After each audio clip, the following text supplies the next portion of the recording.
You're here, which means that you've found Spirit Crumbs, leading you to your inner light worker. I will be sharing how these tiny little hints from the universe have led me to where I am today. I hope that by hearing my story and the stories of others, you'll pick up your own spirit crumbs along the way that will lead you to somewhere magical. Thanks for coming along for the journey. Let's see where it takes us. Hello, and welcome to another episode of Spirit Crumbs. I am your host, 𝗬𝗲𝗿𝗀, and I am an artist and a healer. This week is 1 year of Spirit Crumbs, the podcast, and I'm super excited to be here still, showing up on an almost weekly basis and hearing from you what resonates, what Spirit Crumbs you've had coming up, and just the fact that you're tuning in. I think that as this year has been one of the most transformational in my life, it's kind of a blessing to have this to look back on and to witness my growth throughout the year. I can tell from listening back to other episodes what feelings I was having and what I was going through at the time, and it's a really great documentation. Obviously, we all are growing all the time, and my mindset and beliefs will shift, but I really appreciate having this space for me to speak my truth and share my journey, and I hope that more of you are inspired to do that for yourselves as well. Something that really means a lot to me is when I'm able to help someone else share their voice. And next Monday on January 31st, I mentioned in previous episodes, I'm doing the throat chakra recharge circle. And that's going to be energy healing followed by a chance for you to either connect and share what's going on with you, or just sitting in the energy together while we journal and express in whatever way feels good. You can do art, you can sit with your camera off and just be in the energy, or you can share with what's happening either physically in the energy session or what you feel compelled to share with others. I'm really looking forward to it, and I hope that you are too. The link is in my bio, either on Spirit Crumbs or Concrete and Crystals, if you'd like to join for that event. And now on today's episode, we will be sharing clips of 4 different episodes that I felt summarized the past year, and they're all ones that I received messages from people about how they resonated, and I think that they're also ones that people seem to be coming back to a lot. So I figured I would pull a little clip from each. The episodes are episode 43, The 4 Agreements, episode 23, Animals as Spirit Crumbs, episode 16, The Throat Chakra, Intuition and Courage, and episode 49, Decluttering. I hope these resonate with you, and feel free to reach out with any others that didn't make the cut, or if you heard something new this time, because sometimes when we hear something more than once, it means something different. So let me know what you think about this one, and thank you for being here with me for the past year. Enjoy the episode. I'm going to be talking about the book, The 4 Agreements. It's by Don Miguel Ruiz. It's really very clear, so I'm going to be spoiling the book if anybody doesn't want to know the 4 agreements.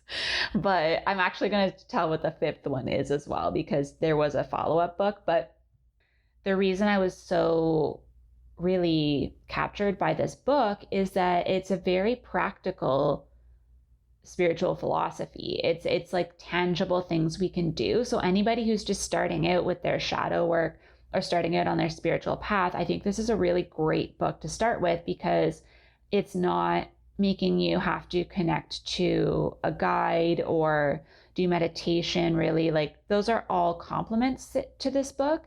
And so he starts the book, he's basically talking about how we're told things from a young age and we believe them, right? And what the agreements that he talks about is that every time we hear a belief or an opinion or something about ourselves or something about the way life works, and we believe it and it becomes a belief, that's because we agreed to that belief. We didn't question it. We agreed to it. When we're children, we don't even know that we have an option to choose, right? Like we don't know. We just assume that if an adult tells us, then we have to assume that that is the truth. And so over time, we learn these rules and we know what the rewards and punishments are. We know that we get rewarded for doing what other people expect us to do and for achieving in the ways we're told to achieve. And then we also punish ourselves by, shaming ourselves, rejecting parts of ourselves, making ourselves feel guilty for having a behavior that's outside of what is expected. And he calls this like being domesticated and then auto-domesticated when we start doing this to ourselves. There's a quote that I just wanted to read here that I just looked down at and realized I wrote down. This is the quote. "That is why humans resist life. To be alive is the biggest fear humans have. Death is not the biggest fear we have. Our biggest fear is taking the risk to be alive, the risk to be alive and express what we really are. Just being ourselves is the biggest fear of humans."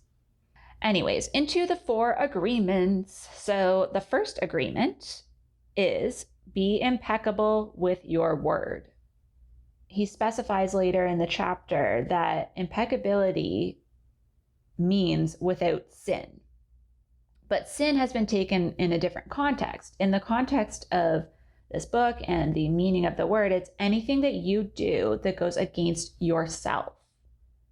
So anything you feel or believe about yourself that is negative, judging yourself, blaming yourself, rejecting yourself, those are the sins that he is talking about. That is the main thing about being impeccable with your word.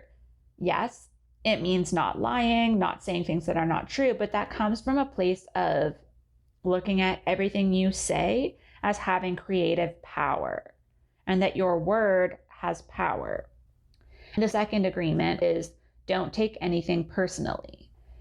And I think this is a really good segue. I really enjoy the direction that he took in the ordering of these, because once you start being aware of your word and knowing that you're really only speaking the truth, and then having that awareness that people are most of the time only acting from where their programming has come in, it helps you understand that other people are acting from their own beliefs. Not everyone is aware that this is a system and that they've been programmed. Not everyone's aware of that.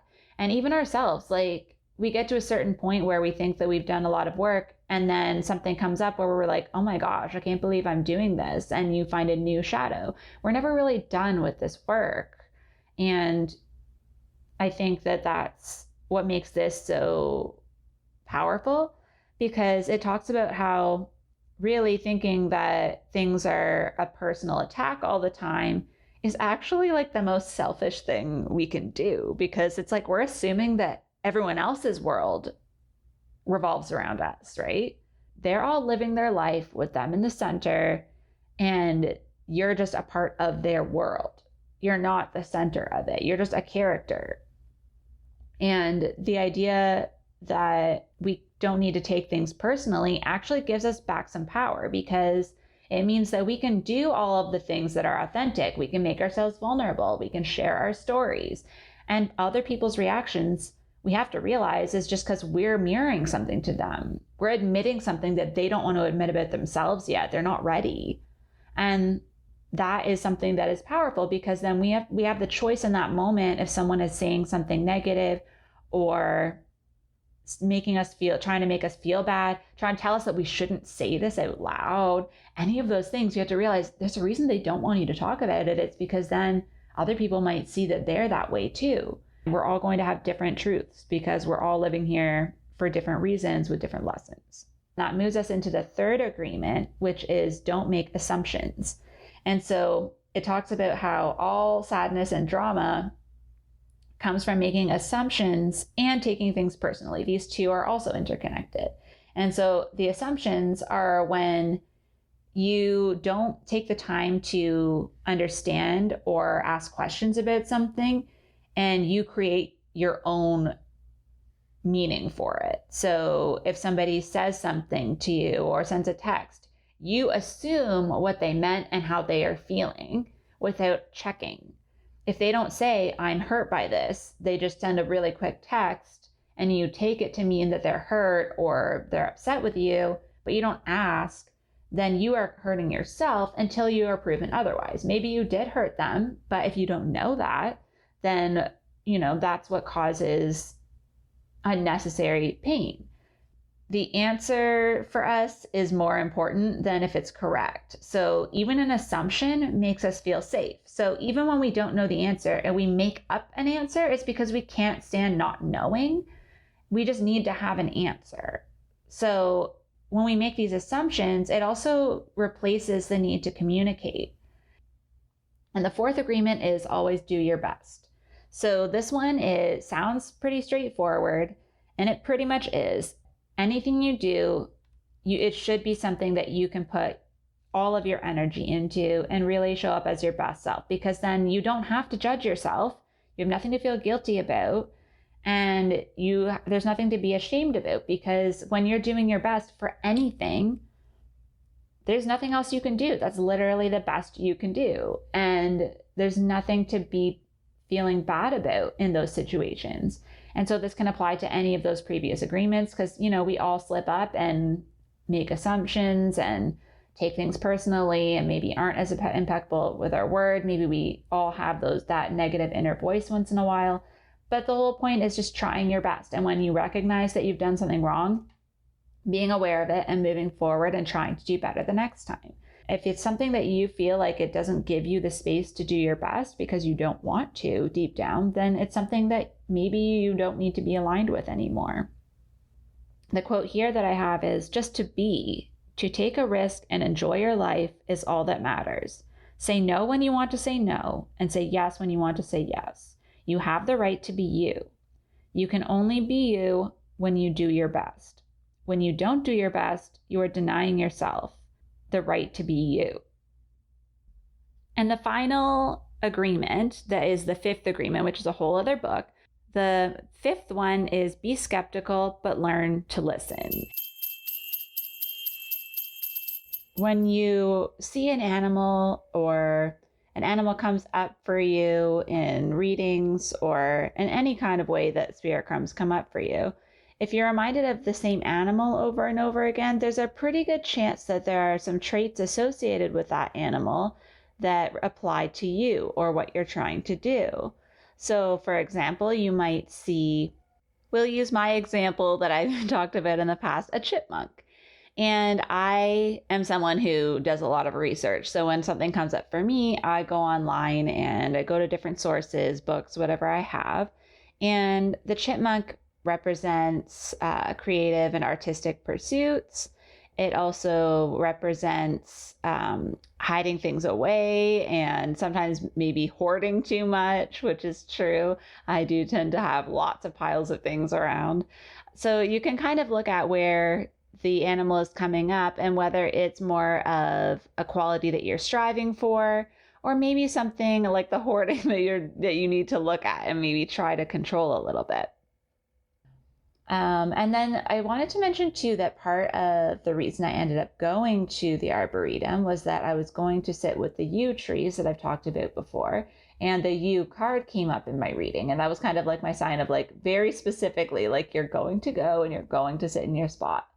And I did, and it was beautiful. I just sat there. There were a lot of people because it was a Sunday, but they weren't directly in the area I was in. I could just hear them. But I kept closing my eyes and just tuning into all of the sounds of the birds and the wind and just feeling the breeze on me because it was such a beautiful day. And then I opened my eyes at one point, and coming out of one of the little groups of yew trees was a little groundhog. Well, I shouldn't say little, it was a big groundhog, but I just think anything that's like that kind of a creature is small. But I guess because I was sitting so still, it felt comfortable to come out. And something that reminded me of is the fact that I had been talking so much recently about stillness and retreat. And the fact that I had chosen to just sit in stillness, I wasn't listening to music, I wasn't writing, I wasn't reading, I was just sitting in the stillness and listening. And so for me in the moment when I saw the groundhog, that's what I was thinking of, was the fact that it came out because I was in stillness, and that's how I was able to see it. The symbolism for groundhogs is about exploring altered states of consciousness more deeply. And what it says is that you haven't dug deep enough yet, and that you have to spend time doing that and finding the answers within yourself. And this is what I was talking about, where I never stay still long enough to just absorb one energy at a time. I'm always trying to do multiple things.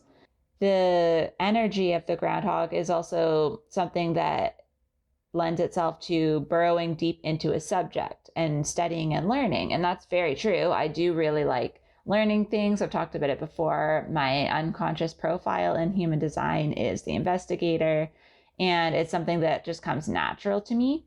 Something that is connected to that as well is it means that you're busy and you can take on a big workload, and that you're very, very hardworking, but that these creatures treasure their downtime just as much as the workload.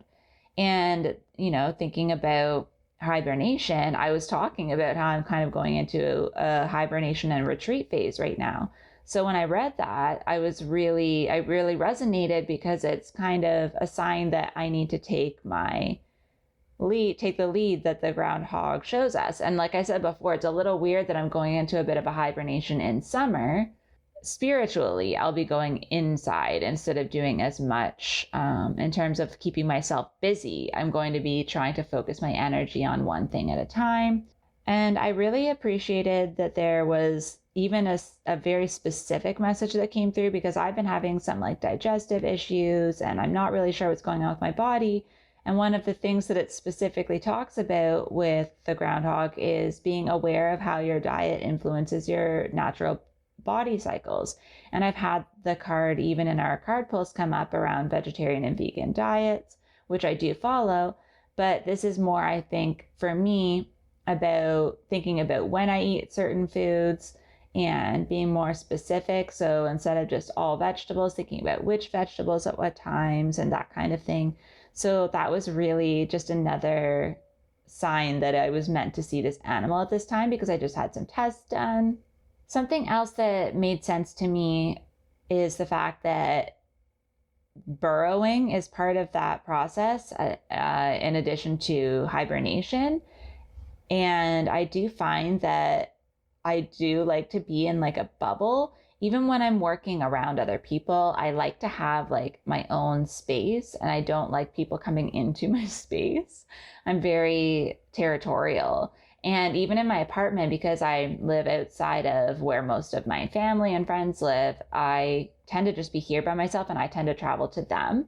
So my home still becomes this safe den that's just mine. And I'm really it's not that I don't want people to come here, but I just like that it's just my own space. And I like having that as a safety mechanism, I guess, for myself. Again, with the isolation, that was the other thing, the preferred isolation. And I do like to be by myself, but I also know that I am going into this period on purpose to be in isolation, so that I'm not getting too distracted by what everyone else is doing. But the main thing that I left till last is the fact that specifically groundhogs are meant to represent the circle of life and rebirth and renewal, because of the cycle of hibernation that they have. And what was really, really profound to me is that I saw it with the yew trees, which again are a cycle or a symbol of rebirth. And the fact that it talks about the number 3 even with the groundhog, because they often burrow 3 feet into the earth. It talks about how that resonates with divine energies and spirit. And it talks about how their burrowing also is a symbol of a deep connection with the earth and nature, and grounding and establishing sacred space. And so for me, I do need to do more grounding and spend more time in nature So that is something that I thought was very relevant for what's going on for me. I realized that it's actually a Caroline Myss book. Lately, her name has come up quite a bit. I haven't ever read one of her books. So I was like, you know what? There's a reason I'm looking at that. Obviously, it's a spirit crumb. I haven't looked at that book in I haven't taken it off the shelf in a couple of years, probably.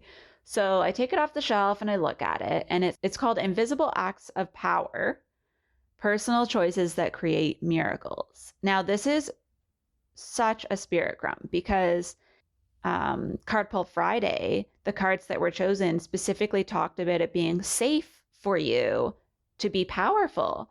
And that was directly related to being a light worker and the solar plexus and feeling confident in your own self, and related to this, your own truth.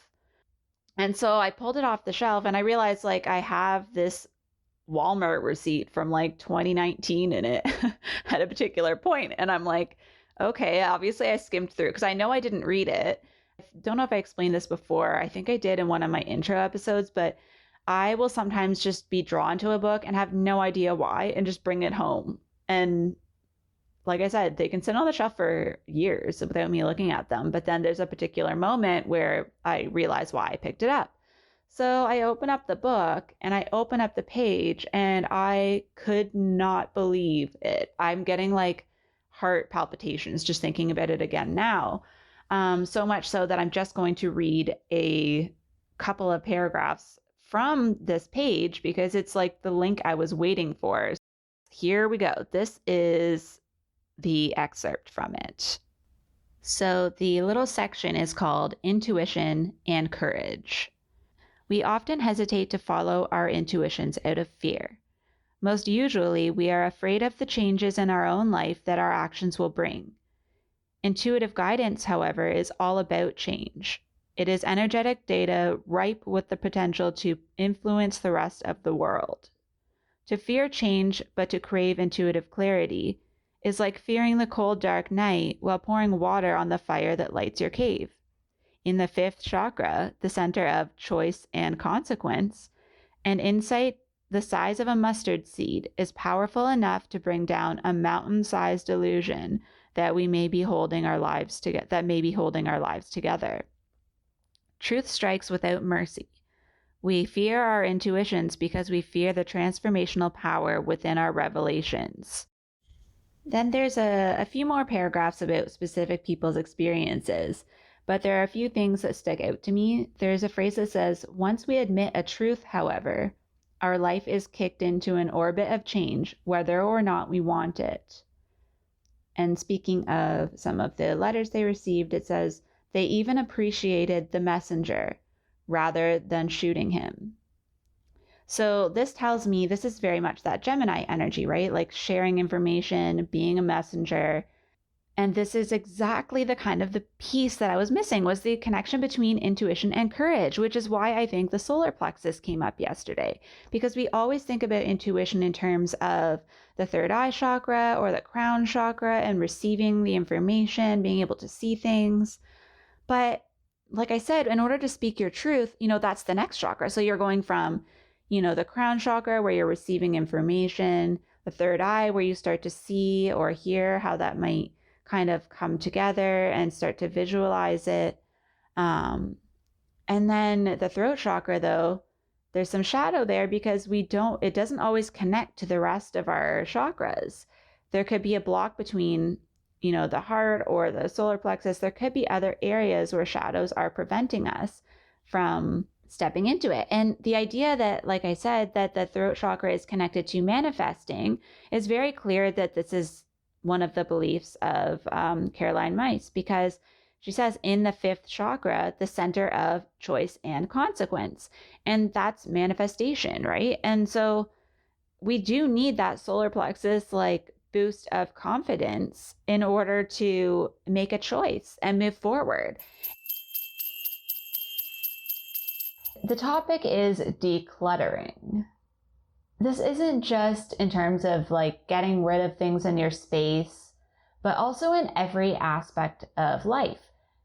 So if we look around and like we have a really tidy space, we might think to ourselves, no, I have everything pretty organized. But if you have a million things going on in your mind and you fill your schedule to the brim, so you have no breathing room there, and you have all of these extra commitments that no longer mean anything to you, this is also a form of clutter because it takes up space in our lives, whether we can see things or not. Anything that we are spending our time or energy or money or any sort of resources on needs to be something that's aligned for us. I started thinking about how many pictures and photos I have on my phone of my walks in nature. And there's just an abundance of them. And it's overwhelming to think, like, what am I going to do with these? I know I don't want to print them all. And I don't want to share them all because there's a lot. Like, how many photos of the same grouping of moss do I need? But apparently the answer is like 72. Why? I don't know. And I did realize that over this past season, like the spring, summer this year, when I was going for my walks, I was using that as a walking meditation. So I actually was a lot more present. And I did share like little clips of video in my stories, but I did not take nearly as many photos as I used to. And I think this year, I've already let go of so much. Being present was just so much easier for me this past season. And I realized that, like I said, from going through my photos. And I think like digital clutter is what so many of us can relate to, because we have to just take a photo of everything that is interesting to us or everything that we think we might want to remember later. And then we never go back to it. I mean, sure, once in a while you might, when something sparks that thought. But for me, I just realized that this year, being more present, I actually didn't take as many. And that got me thinking, like, how can we do that in other areas of our lives? Applying that to different areas can make us maybe be more present all the time and have less clutter, less thoughts that are just ruminating and not feeling the need to hang on to them. And so I started actually, without realizing it, going on this journey in the last while. I realized I've been doing this in so many areas of life. Instead of going from like one thought to the next and feeling the need to like act on every single thing that comes in my head, I started leaving notepads in every room of my house so that when I have an idea or like when something's bothering me and I have too many thoughts, I can write some of them down and then I don't feel like I'm losing them. But at the same time, I don't have to hold on to them, and I can look at them at the end of the day, and anything that I don't need, I can just toss it out or I can just cross them off. And like, then I'm not holding on to that energy in that moment. Should I share this now? Or should I just appreciate this moment and this thought and let it go? Clutter really reflects the ideas of like scarcity and lack, and this idea that we will not have that moment again, or if we won't have enough if we don't hold on to it, or that we're missing out on something. Even if you think of love, like you need to give love in order to receive it. It's not going to be very sustainable if only one side, one person is giving all the love and the other person's just taking it all. That's not sustainable. And so I started thinking, and the idea that came to me was that a moment, stay with me on this one, a moment is like its own autonomous thing. Same with like a thought or an idea or an inspiration. And it's in that moment that we need to be present to fully allow it to flow through us in the way that it's meant to. And I thought of this because the moment I thought of this was kind of funny, because what I was doing was I was sitting at my desk in my office where I have a nice view outside. I can see trees and I've had the windows open because it's been really nice and cool, but also sunny. And I was literally eating old, stale, cold pizza and just living in the moment. I didn't have anything open, no screens or anything. And I was in the middle of reflecting on this at that point when this idea came to me that like this was a moment and I didn't need to record it. I didn't need to have a photo of it, but I was appreciating it. And it was like, oh, well, it's because I'm being present and I'm just enjoying it. I'm just looking out the window, feeling the breeze, eating my stale pizza, which I always like cold pizza. The thought in that moment was that like, I am allowing this moment to move through me. I'm not trying to trap it. I'm not trying to contain it. I'm not trying to save it for later. I'm just here in the moment, appreciating this really dull, bland experience that is part of being human. And it brought through this whole wave when I had that realization that we have this tendency to either experience life as a virtual reality by looking through our phones and capturing everything that happens to us through our phones. And I started thinking, are we even actually experiencing it? How can we be present if we're only seeing it through our phone with the intent, and we're thinking of the intention of posting it, or like someone else seeing this at some point, or showing people, or remembering it later. But like, what good is it to have the proof to remember later if we didn't experience it the first time? What are we remembering? Yes, I do agree. There are things that I do want to capture and share. We also have a tendency to have a hierarchy of moments. And this was really profound for me when I was thinking about this, because I was like, why do I feel like I need to capture, let's say, a family birthday, which is something that I think is worth capturing? Why do I feel like that is important? But me sitting here eating this cold pizza, I'm enjoying this moment.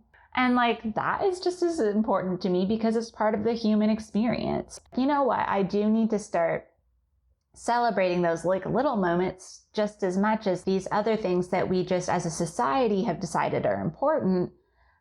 I thought back to like a moment being an autonomous thing and thinking like, why do we feel so entitled to like capture it and keep it stagnant in this like image that we may or may never look at again? And I thought of it as like a moment being something that's like wild and free, that's meant to just like pass on through us and have its own life and to evolve into the next moment. Thank you so much for joining me on another episode of Spirit Crumbs.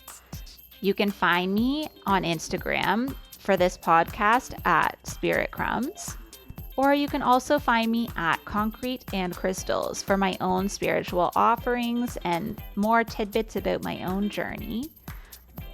Thank you for listening, and we'll see you in the next episode.